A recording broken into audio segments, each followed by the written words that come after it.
My name is Ben Hiltzheimer and I'm a criminal defense attorney in Raleigh, North Carolina.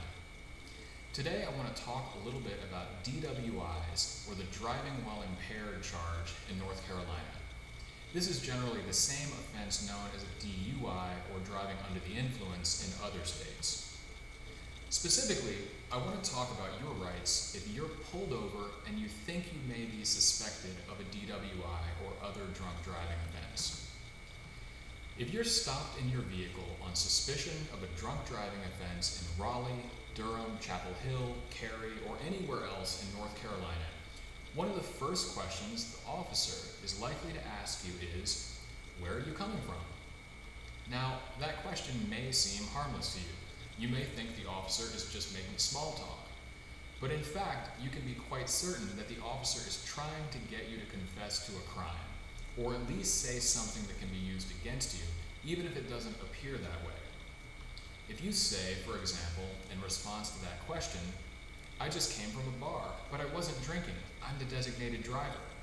that will be used against you to show that you were, in fact, at a bar. And the prosecutor will argue that you're lying about drinking to try to avoid being subjected to a breathalyzer test, especially if you do later submit to a breathalyzer and your BAC registers at a .08 or higher. Until you said that, the officer likely had no proof whatsoever of where you were coming from. In some cases, it may be possible that without your statement, the officer would not have even had a legal basis to subject you to a breathalyzer if you don't give him a basis for it in your answers to his or her questions. If instead you say, for example, I just came from church,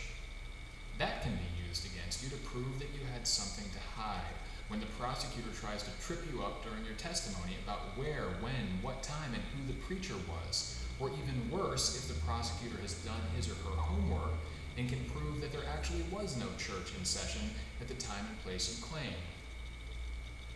In general, saying anything of any substance in response to these questions will make your case worse and not better, because even apparently innocent statements are going to be twisted and used against you, even if you really are innocent, and even if what you do say really is true. Further, any response you make to this question or similar questions at the beginning of a traffic stop almost certainly will be admissible in court as evidence of your guilt, even if you haven't been read your Miranda rights, because, at least the state is going to argue, you were not under arrest or otherwise in custody at the time the officer asked the questions, and therefore Miranda does not apply,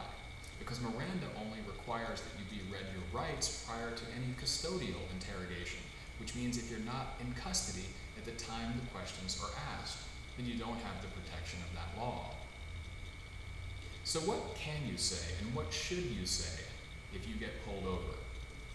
If you think there's any chance that you might be suspected of a DWI and the officer asks you where you've been, if you've been drinking, what you've been doing, who you've been with, or anything at all aside from basic procedural requests such as, may I see your license please, you may simply say, I'd like to speak to a lawyer before answering any questions, because seeking legal advice cannot be used against you.